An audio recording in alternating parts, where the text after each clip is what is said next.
in the third row. Hey, Jalen. Emily Cochran, Fox 10 Sports in Mobile. I just had a question about Ryan Williams. How's it been with, have y'all built some chemistry so far, and what do you think his potential is to play this season? Yeah, it's been great to have Ryan on campus. He was a guy that came in the summertime, so for me, it's all about building chemistry and getting to know my teammates. That's been big this offseason, getting to know my teammates. And that's one guy that I try to get to know, Ryan.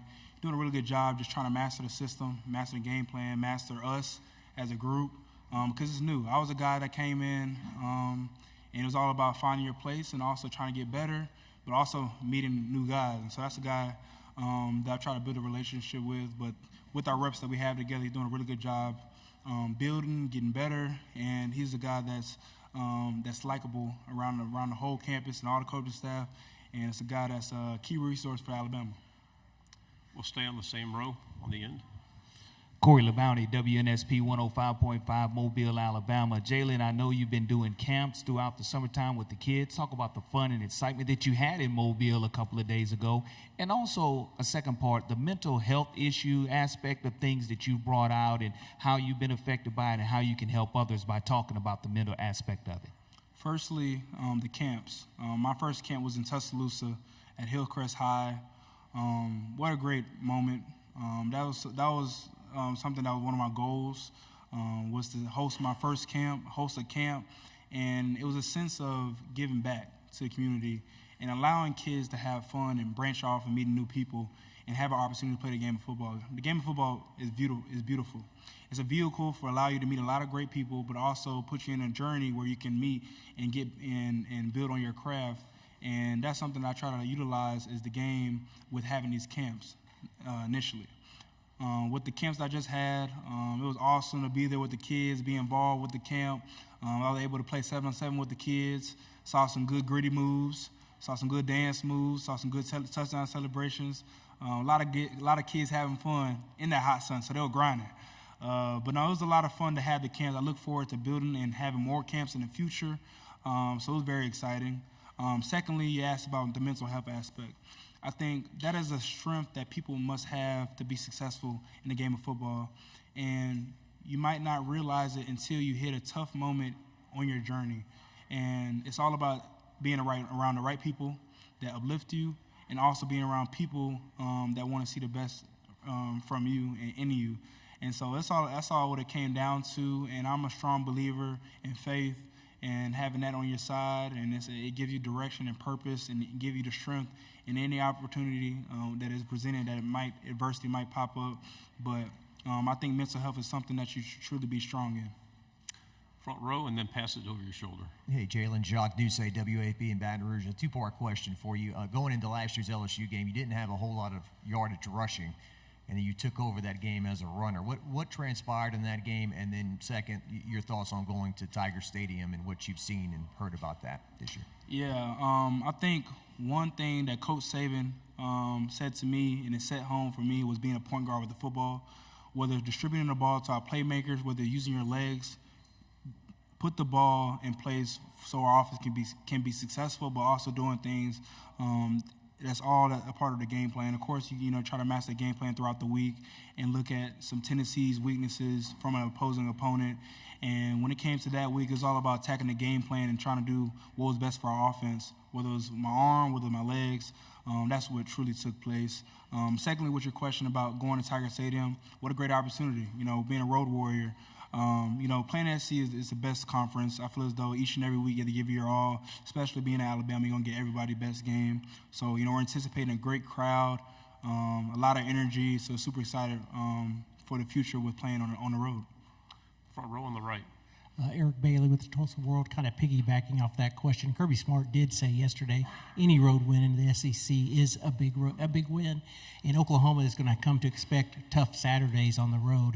Can you talk about what Oklahoma can expect on the road in the SEC, and what has been your toughest road game during your career at Alabama? First question, I've had a great experience playing in the SEC with just seeing all the enthusiasm, all the energy, all the tough games that's placed in the SEC with all the competition. So I've seen a lot, with my time being in college. So I can just say, they're going to have a lot of competitive games and also a great experience just playing at SEC. But number one, the resources that's provided with being a student athlete and being a student at an SEC school, just a lot is poured into the universities. So that's what a great opportunity with that being in the SEC. So super happy for them for them to have that experience. So what a great opportunity with them being a part of SEC. What was your second question? Oh, no, yeah. Like I mentioned, playing on the road is hard. That's something that we try to embrace in the off season. Is just the challenges that may be presented in the future with playing on the road. So it's hard to narrow down one because like me and Alabama are going to get everybody's best game, and a lot of energy is going to be placed in the building. So it's hard to narrow down one, but it's super exciting playing in the Southeast Conference. Left side, third row. Tyler Shaw with KBTX and College Station. Jalen, first off, do you mind describing your fit to us? Well, okay, so it was down to 3 suits. I was trying to decide which color I was going to wear. Whether it was a light suit, a black suit that was neutral, and a lighter color. It was hard to decide. I want you to guess when I decided to put that on and decide. I decided this morning. I hope I look all right because I decided this morning right before our flight. But it came down to the shoes. You got to start with the shoes when you start your outfit off.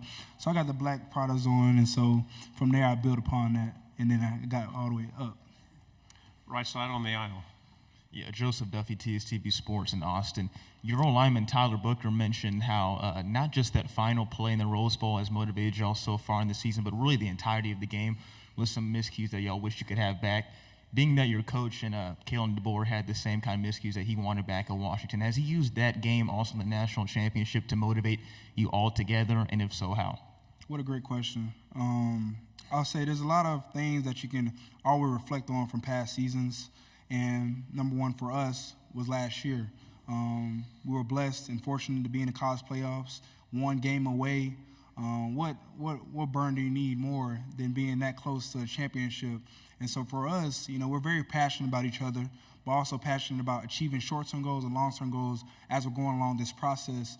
And we can always reflect and learn from it. And so, we shared that. We shared the same experience from Coach DeBoer with failing to achieve a national championship. So now it's all about refocusing and focusing on our 2024 football season. Final question, left side on the aisle. Jalen Ryan, Hennessy, WVTM, NBC 13 in Birmingham. When we were at the Rose Bowl, you told us about doubters, some even your coaches previously. Now you're going into a season where you're highly respected by the media, going into potentially a Heisman run. Does your mindset change, or what are you doing going into this compared to going into last year and what you told us last year? I think it's the same mindset, same mission, being the best version of myself each and every day I walk in the building, being the best quarterback in the country, learning, growing as a player, seeking all information from my coaching staff, being a student of the game. I think it's all about going 1-0, and the grind doesn't stop. That cliche term, but the grind doesn't stop. Just each and every day that you have an opportunity to play the game of football, seize it. Seize the opportunity, try to do what's best for the football team in a sense. And so I say, for me in my development, and it's all about getting better and just leaning on my brothers because it's going to be a chance where we play a game one, and it's all about attacking the task at hand, which is being the best version of myself, entering the building and having a rep each and every day that I have on the practice field. Jalen, thank you very much. Good luck this year. Appreciate it.